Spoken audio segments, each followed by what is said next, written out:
Hello friends, आप लोगों का बहुत बहुत स्वागत है मेरे यूट्यूब चैनल पे। और आज की वीडियो में हम लोग 14 मोस्ट इंपॉर्टेंट रीजनिंग के क्वेश्चन देखने वाले हैं, जो कि आपके आने वाले एग्जाम्स के लिए बहुत ही इंपॉर्टेंट हैं। और ये क्वेश्चन उन्हीं टॉपिक के सेट किए गए हैं जो कि रिपीटेडली एग्जाम्स में पूछे जाते हैं, बार बार इनको टॉपिक पे क्वेश्चन पूछे जाते हैं। ठीक है, तो वीडियो में तक बने रहें और चैनल पर नए हैं चैनल को सब्सक्राइब जरूर करें। ठीक है, यहाँ पे देखिए आपको एक सीरीज का क्वेश्चन दिया गया है, यहाँ पे एक वेन डायग्राम का क्वेश्चन दिया गया है और लेटर एनालॉजी का क्वेश्चन दिया गया है। ठीक है, तो इसी टाइप के आपको यहाँ पे 14 क्वेश्चन मिलने वाले हैं और इन क्वेश्चन को भी हम लोग इसी वीडियो में देखने वाले हैं। पहला क्वेश्चन यहाँ पे देखेंगे डिक्शनरी रीजनिंग से है। निम्नलिखित शब्दों को शब्दकोश में आने वाले क्रम के अनुसार लिखें। ठीक है, किस प्रकार ये शब्दकोश में आएंगे उस क्रम को बताना है। तो देखेंगे सबसे पहले हम क्या करते हैं, पहले लेटर को देखते हैं। तो पहला लेटर सब में कॉमन है, उसके बाद दूसरे लेटर में देखेंगे GRSC। ठीक है, तो GRSC में कौन लेटर सबसे पहले आएगा, तो C आएगा, यानी कि आपका जो चौथा ऑप्शन होगा, चौथा लेटर है वो सबसे पहले आने वाला है। अब इन तीनों लेटर्स में देखेंगे तो पहला तीनों कॉमन है, उसके बाद GRS। ठीक है, तो GR और S में कौन पहले आएगा, G आएगा। ठीक है, तो यानी कि चौथे के बाद पहला ऑप्शन आपका आने वाला है। फिर अब बचा आपका दूसरा और तीसरा, तो इसमें देखें पहला दोनों कॉमन है, उसके बाद R और S में कौन पहले आएगा, तो R आएगा। ठीक है, तो 4 के बाद एक के बाद क्या, दूसरा लेटर, दूसरा शब्द, उसके बाद तीसरा शब्द। ठीक है, तो देखिए कौन सा ऑप्शन ये जो है सीक्वेंस फॉलो किया है, पहले चौथा, फिर पहला, फिर दूसरा, फिर तीसरा, यानी कि D ऑप्शन में आपको इसी तरीके से रिप्रेजेंट किया गया है। लॉजिक देखेंगे एक बार फिर से। ठीक है, सबसे पहले पहला लेटर देखेंगे सभी में कॉमन है। ठीक है, दूसरे लेटर में जो पहले आएगा उसको देखेंगे तो C पहले आता है, तो C को हम लिख लेंगे पहले। उसके बाद बचे 3 शब्द, तीनों में पहला कॉमन है। फिर GRS में देखेंगे तो G सबसे पहले आता है, तो पहला लेटर आ जाएगा। अब इन दोनों में मैच करेंगे, इन दोनों में RS दूसरी पोजीशन पे R है और S है, तो अल्फ़ाबेट में R सबसे पहले आता है और S में R पहले आता है। ठीक है, तो R पहले आता है तो ये आपका दूसरा वाला आ जाएगा, फिर उसके बाद तीसरा वो आ जाएगा। ठीक है, तो 4 1 2 3, 4 1 2 3 जिस ऑप्शन में वही राइट होगा, 4 1 2 3 ऑप्शन डी में है। ठीक है, उम्मीद करता हूँ आप लोगों को अच्छे से समझ में आ गया होगा। वीडियो को पॉज करके क्वेश्चंस को खुद पहले ट्राई करें और वीडियो के अंत में आप लोग स्कोर जो है अभी अपना कमेंट करेंगे कितना किसने स्कोर किया है। एक विशिष्ट कोड भाषा में फर्स्ट को क्या लिखा जा रहा है, ये। ठीक है, इसी प्रकार आई को लिखा जा रहा है, ये जो चीज़ है यहाँ पे। अब आपसे क्वेश्चन क्या पूछ रहा है, ठीक है, TYRE यानी कि टायर को क्या लिखा जाएगा। तो सबसे पहले लेटर को हम सेलेक्ट करेंगे, देखेंगे कि पहला लेटर क्या है, T है। अब T कहाँ लिखा गया है, यहाँ पे है, इसमें चौथा लेटर है। ठीक है, तो यहाँ पे चौथे पोजीशन पे क्या है, क्वेश्चन मार्क है, यानी कि क्वेश्चन मार्क पहले आ जाएगा। उसके बाद Y है, Y किस में है, Y इसमें है, किस पोजीशन पे, दूसरी पोजीशन पे। दूसरी पोजीशन पे यहाँ पे क्या लिखा गया, स्टार लिखा गया है। ठीक है, तो स्टार लिख लेंगे। उसके बाद R को देखेंगे, R किस में है, तो फर्स्ट में R तीसरी पोजीशन पे है और कोडिंग में तीसरी पोजीशन पे ये डॉलर जैसा जो है चिन्ह दिया गया है, तो इसको बना लेते हैं। ठीक है, उसके बाद E को देखेंगे, यहाँ पे E पहले पोजीशन पे है, तो E वाला क्या है, ये चिन्ह है, तो E जो है ये चिन्ह है। अब ये ऑप्शन आपका किस में है, क्वेश्चन मार्क स्टार डॉलर और ये टोपी। ठीक है, क्वेश्चन मार्क स्टार डॉलर और टोपी। ठीक है, ऑप्शन 1 में आपको मिल रहा है, बिल्कुल सही, मैच कर लीजिए। ठीक है, क्वेश्चन मार्क है, फिर स्टार है, फिर डॉलर है, फिर ये टोपी है। ठीक है, तो ऑप्शन 1 बिल्कुल सही जवाब होगा। इन टाइप के क्वेश्चन को ऐसे ही आपको सॉल्व करने होंगे, जितना कम समय में करेंगे उतना ही अदर टॉपिक्स के क्वेश्चन के लिए आपको टाइम मिलेगा। निम्नलिखित प्रश्न में दिए गए विकल्पों में से लुप्त संख्या ज्ञात करना है।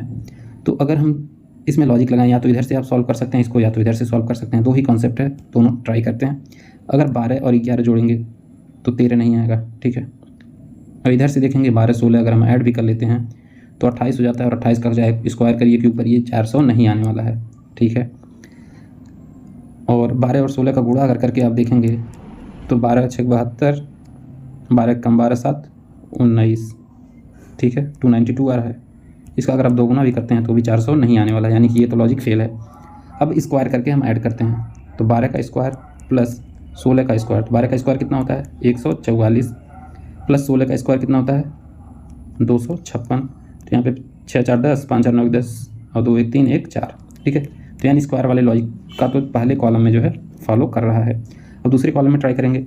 आपको एक बात बताऊं, मैं आपको कम से कम 30 तक का स्क्वायर आपको याद होना चाहिए। अगर रीजनिंग के क्वेश्चन को कम से कम समय में सॉल्व करना चाहते हैं, 30 तक का स्क्वायर आपको याद होना चाहिए। अब देखिए यहाँ पे 13 का स्क्वायर कितना होता है, 169 होता है, और 17 17 ये होता है 289। अब इसको ऐड कर देते हैं हम, अगर तो 9 में 9 जोड़ेंगे तो 18 हो जाएगा, 8 6 14, ये 15 हो जाएगा, और 2 1 3 और 1 4 हो जाएगा, 458। यानी कि ये लॉजिक बिल्कुल फॉलो कर रहा है कि स्क्वायर करके हम ऐड कर देंगे। तो अब हमारे पास क्या है, 11 और क्वेश्चन मार्क है, तो ये 11 का स्क्वायर प्लस क्वेश्चन मार्क को हम x मान लेते हैं, तो इसका स्क्वायर बराबर कितना होना चाहिए, 221 होना चाहिए। तो 11 का स्क्वायर कितना होता है, 121, और यहाँ कितना है 221, तो 221 में से 121 घटाएंगे तो कितना बचेगा 100, और 100 किसका स्क्वायर है, तो 100 है 10 का स्क्वायर। ठीक है, 100 किसका है, 10 का स्क्वायर है, तो ऑप्शन 1 बिल्कुल आपका राइट होने वाला है। लॉजिक क्या लगा है, 12 का स्क्वायर 144, 16 का स्क्वायर 256, इसको ऐड करेंगे तो होगा 400, 13 का स्क्वायर 169, 17 का स्क्वायर 289, दोनों को ऐड करेंगे तो ये होगा 458। यहाँ पे 11 का स्क्वायर 121, 121 यहाँ पे है, 221 यहाँ पे, इसको माइनस करेंगे तो 100 आ जाएगा, और 100 किसका स्क्वायर है, तो 10 का स्क्वायर है, तो यानी कि 10 आपका बिल्कुल सही जवाब होने वाला है। नेक्स्ट क्वेश्चन नंबर 4 की बात करें। यहाँ पे देखिए एक अर्थ घटाना, ठीक है, देख लेते हैं। एक अर्थ घटाना, बी का अर्थ है भाग, बी का अर्थ है क्या, भाग है, सी का अर्थ क्या है, जोड़ है, और डी का अर्थ क्या है, डी का अर्थ है गुणे। ठीक है, डी का अर्थ गुणे है, गुणा है। तब इस इक्वेशन का आपका वैल्यू आपको बताना है। ठीक है, ए का अर्थ माइनस, बी का अर्थ है भागा, सी का अर्थ है जोड़, और डी का अर्थ है गुणा। ठीक है, तो इसके अनुसार हम यहाँ पे इसको लिख लेते हैं 411 बी, यानी बी का क्या अर्थ है, बी का अर्थ है भागा, भाग किससे करेंगे 3 से। फिर ए है, ए का अर्थ है घटाना, तो यहाँ घटा देंगे 29। फिर सी का अर्थ क्या है, जोड़ है, सी का अर्थ है जोड़, और यहाँ 53 लिख लेंगे। डी का अर्थ क्या है, गुणा। ठीक है, तो यहाँ पे गुणा लिख लेंगे, और ये 20। ठीक है, ये वैल्यू हमें निकालनी है। तो अगर 3 से हम इसको कट करेंगे तो ये 3 एकम 3 हो जाएगा, यहाँ पे 11, ये 3 3 के 9, और ये हो जाएगा 3 7 21, 137, और 137 में से 29 घटाएंगे तो कितना हो जाएगा, ये हो जाएगा 8, और ये 0 108।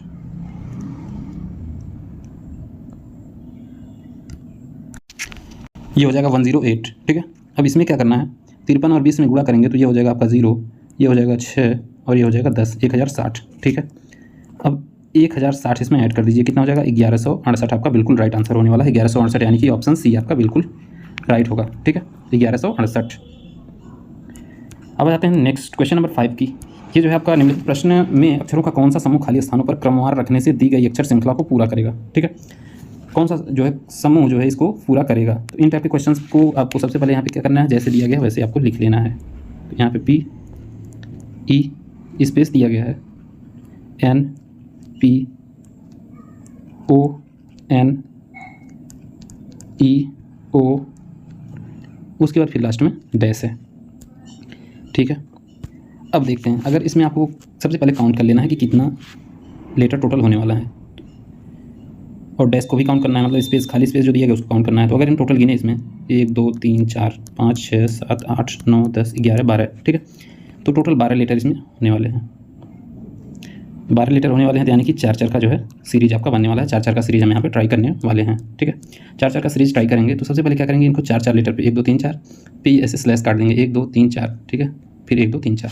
अब यहाँ पे देखिए पी ई, कौन सा लेटर इसमें नहीं है, जो कहीं भी दिख रहा है, यहाँ पे ओ दिख रहा है, ओ दिख रहा है, लेकिन इन 4 में ओ नहीं है, तो यानी कि अगर ये साइकिल पूरा हो रहा है तो यहाँ पे ओ होना चाहिए। ठीक है, तो पी ई ओ एन आपका सीरीज बन रहा है, तो अगर पी ई ओ एन बन रहा है तो यहाँ पे भी ई होना चाहिए, तो यहाँ पे पी होना चाहिए, और यहाँ पे एन होना चाहिए। ठीक है, तो कौन कौन सा लेटर आपने लिखा, ओ लिखा, ई लिखा, पी लिखा और एन लिखा। ओ ई पी एन किस ऑप्शन में है, तो यहाँ पे देखिए ओ ई पी एन, ठीक है, इसमें है ओ ई पी एन। ठीक है, एक और तरीका, अगर ये तरीका आपको डिफिकल्ट लग रहा है तो सिंपल देखिए, यहाँ पे पी है, पी के बाद क्या आना चाहिए, ई आना चाहिए। यहाँ पे पी है, पी के बाद ई लिख दीजिए। ठीक है, यहाँ पे देखिए एन है, एन के बाद क्या है, पी है, तो एन के बाद पी आना चाहिए, तो यहाँ पी लिख लीजिए। ठीक है, ओ के बाद एन, यहाँ पे देखिए ओ के बाद एन लेटर है, तो जहाँ जहाँ ओ होगा उसके बाद जो है एन लिख लेंगे। इतना आपके समझ में आ गया। अब ई के पहले पी है, लेकिन ई के बाद देखिए यहाँ पे क्या है, ओ है, तो जहाँ जहाँ ई है उसके बाद ओ लिख लीजिए। ठीक है, तो यहाँ पे देखिए ओ ई पी एन, ऐसे भी आप सॉल्व कर सकते हैं, ओ ई पी एन। ठीक है, बहुत आसान ट्रिक है। ऑप्शन सी बिल्कुल राइट आपका होने वाला है, ओ ई पी एन। ठीक है, नेक्स्ट क्वेश्चन नंबर 6 की बात करें। हीरा अपने घर से कॉलेज जाने के लिए पूर्व की दिशा में चलना शुरू करती है। वह पूर्व दिशा में 10 किलोमीटर चलती है, फिर बाएं मुड़ती है, आगे 20 किलोमीटर चलती है और अपने कॉलेज पहुंच जाती है।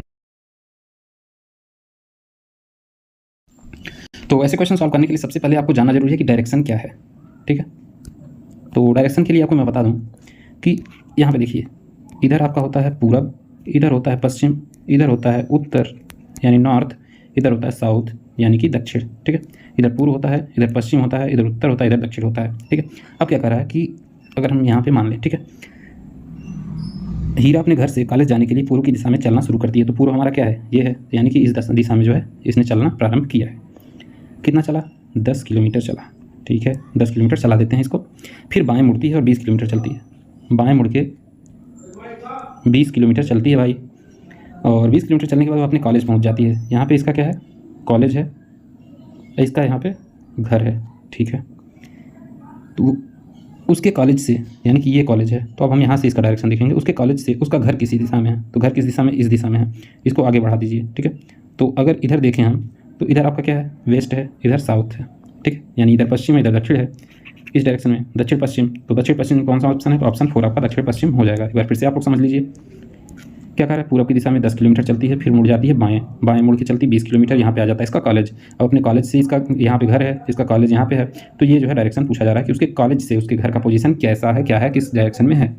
तो हमने आपको बताया इधर आपका क्या है, पूरब है, इधर पश्चिम है, इधर उत्तर है, इधर दक्षिण है। तो ये इस कॉर्नर पे पूछा जा रहा है, ठीक है। इसका ये कॉर्नर क्या हो जाएगा, ये दक्षिण, ये पश्चिम, यानी कि दक्षिण पश्चिम। Simple, option 4 right answer.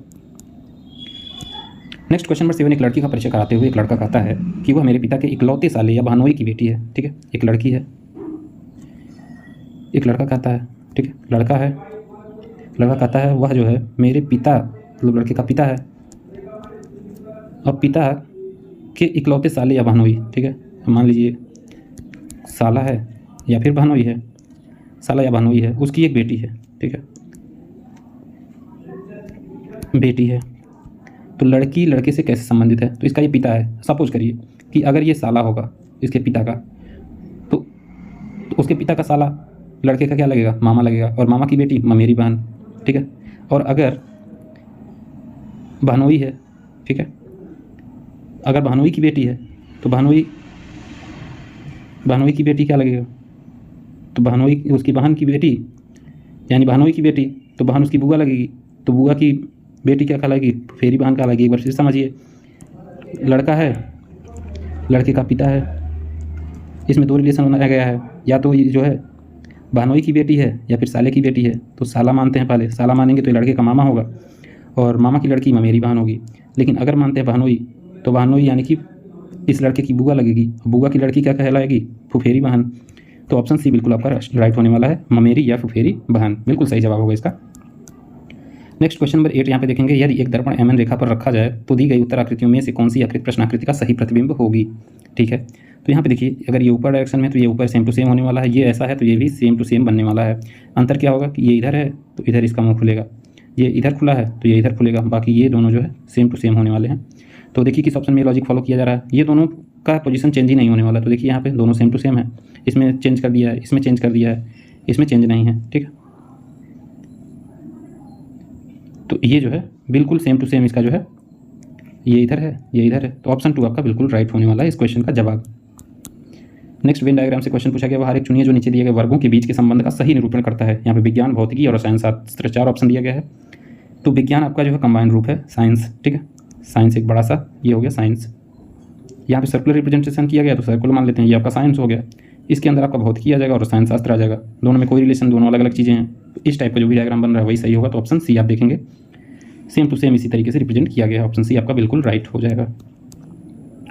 Now question number 10 देखेंगे, नीचे की प्रश्न आकृतियों में दर्शाए गए अनुसार कागज को मोड़कर छेदने तथा खोलने के बाद वह किस प्रकार की आकृति जो है दिखाई देगी। तो प्रश्न आकृति यहाँ पे देखिए, पहले इसको आधा किया गया, फिर 1/4 किया गया, और यहाँ पे प्लस इस टाइप का जो है प्लस बनाया गया है। तो जब ये बनेगा, ये यहाँ पे भी ओपन करेंगे तो यहाँ पे भी बनेगा, यहाँ पे भी बनेगा, यानी 4 डायग्राम बनने वाला है और चारों कॉर्नर पे ही होने वाले हैं। तो ये तो शेप चेंज कर दिया, ये नहीं होने वाला। यहाँ पे देखिए बीच में भी बना दिया है तो ये रिजेक्ट हो गया। अब इन दोनों में सेम टू सेम बना है, लेकिन इसमें क्या किया है, ये मिडिल में, साइड के मिडिल में कर दिया है। यहाँ पे क्या है, कॉर्नर पे है, तो ऑप्शन 1 में कॉर्नर पे है, ऑप्शन 1 बिल्कुल सही जवाब आपका इसमें होने वाला है। नेक्स्ट क्वेश्चन नंबर 11 देखेंगे। यहाँ पे देखिए, इस क्वेश्चन को हम 2 तरीके से सॉल्व कर सकते हैं। सबसे पहले थोड़ा डिफिकल्ट वाला तरीका आपको मैं बताने जा रहा हूँ। देखेंगे डी से एच तक जाने के लिए क्या करना पड़ेगा, डी के बाद E F G H, D के बाद E F G H plus 4 किया गया, ठीक है। एच के बाद देखेंगे आई जे के एल एम, इसमें क्या किया गया, प्लस 5 किया गया। इस तरीके से ई का देखेंगे, ई से आई तक जाने के लिए ई के बाद एफ जी एच आई, ठीक है, प्लस 4 किया गया, प्लस 4 किया गया। अब आई से एन तक जाने के लिए आई के बाद जे के एल एम एन, ठीक है, प्लस 5 किया गया। और ऐसे ही देखेंगे एफ से जे तक जाने के लिए भी प्लस 4 करेंगे, और जे से ओ तक जाएंगे तो प्लस 5 करेंगे, ठीक है। यानी कि अब आगे क्या होने वाला है, प्लस 6 होने वाला है, ठीक है। यहाँ पे प्लस 4, यहाँ पे प्लस 5, तो यहाँ पे प्लस 6 करेंगे, एम में प्लस 6 करेंगे, N O P Q R S, ठीक है। तो आपका जो भी है एस से स्टार्ट होने वाला है, ठीक है। तो एस से अगर स्टार्टिंग देखेंगे तो ऑप्शन 2 आपका बिल्कुल सही जवाब होने वाला, केवल एस से स्टार्ट होने वाला ऑप्शन 2 ही है। एक आसान लॉजिक बताते हैं, यहाँ पे देखिए डी के बाद ई के बाद एफ, एक गैप किया है, जी नहीं लिखा है, उसके बाद एच लिख दिया, आई जे, उसके बाद के एल, 2 का गैप किया, एम लिख दिया, एन ओ, ठीक है। तो पहले 1 का गैप हुआ, फिर 2 का गैप हुआ, अब 3 का गैप करेंगे, ओ के बाद क्या करेंगे, 3 का गैप कर देंगे, ओ के बाद पी क्यू आर, आर को छोड़ देंगे, एस लिख देंगे, ठीक है। इसी तरीके से यहाँ पे देखेंगे एस के बाद आपका आ जाएगा टी, टी के बाद यू, सिंपल सी बात है, एस टी यू। बहुत आसान तरीके से इसको हमने आपको सॉल्व करा है दोनों तरीके से, ठीक है। जो भी तरीका आपको आसान लगे उसे आप क्वेश्चन एग्जाम में सॉल्व करेंगे। यहाँ पे देखिए W V P O I H और बी ए, ठीक है। आपको एक ट्रिक बताते हैं कैसे आप याद कर सकते हैं लेटर पोजीशन, ठीक है। ई जे ओ टी वाई, ये आपका 5 होता है, ये 10 होता है, ये 15 होता है, ये 20 होता है और ये 25 होता है। इस तरीके से यहाँ पे देखेंगे C F I L O R U X, सिफिल और एक्स और इजोटी दोनों याद रखेंगे, 3 6 9 12 15 18 21 और 24, ठीक है। सिंपल ट्रिक है, दोनों याद रखेंगे, आप नोट डाउन कर लेंगे। अब यहाँ पे देखिए डब्ल्यू का पोजीशन क्या होता है, 23 होता है, और इजोटी अगर आप यहाँ पे लिख लेंगे तो पोजीशन जल्दी से बता पाएंगे। ये 5 होता है, 10 होता है, ये 15 होता है, ये 20 होता है, ये 25 होता है। तो पी का कितना हो जाएगा, यहाँ पे डब्ल्यू है, यहाँ पे पी है, पी का कितना हो जाएगा, ओ का 15 है, पी का 16, कितना किया, -7 किया, ठीक है। अब पी पे पहुँच गए, पी के बाद क्या कर रहा है, आई कर रहा है, तो जे का अगर 10 होता है तो आई का कितना होगा, 9 होगा। तो यहाँ पे देखिए 16 और -7 किया गया है, और इसी प्रकार बी लिखा गया है, तो बी आपका बी का होता है 2, तो यहाँ पे देखिए -7, यानी कि -7 किया जा रहा है। तो बी से अगर हम माइनस करेंगे तो ये आपका क्या होने वाला है, बी का होता है 2, और बी से अगर हम -2 करेंगे, -7 करेंगे तो जेड तक जाएंगे, और जेड में से -5 करेंगे तो ये क्या हो जाएगा, आपका यू हो जाएगा, ठीक है। तो यहाँ पे आपका u बनने वाला है। इसी प्रकार यहाँ पे -7 करेंगे तो ये जो है uv, आपका ऑप्शन कौन सा करेक्ट होने वाला है, ऑप्शन 4, ठीक है। यहाँ पे बी है तो यहाँ पे uv हो जाएगा, ऑप्शन 4 बिल्कुल राइट आंसर होने वाला है, ठीक है। तो पोजीशन आपको याद करना जरूरी है, पोजीशन आपको याद रहेगा तो जल्दी आप क्वेश्चन सॉल्व कर पाएंगे। यहाँ पे देखेंगे बी सी, ठीक है, +1, फिर यहाँ पे देखिए सी के बाद डी ई एफ, +3 किया गया है, फिर यहाँ पे +1 किया गया, फिर यहाँ पे +3 किया गया, फिर यहाँ पे +1 किया गया, तो यहाँ पे +3 करेंगे, तो के बाद एल एम एन, बिल्कुल सी ऑप्शन आपका बिल्कुल 100% राइट होने वाला है, एन, ठीक है। तो ये टोटल 13 क्वेश्चन आपके लिए इस वीडियो में लाए गए थे, और वीडियो अच्छी लगे तो यूट्यूब चैनल को सब्सक्राइब करें, बेल आइकन जरूर प्रेस करें। Thank you.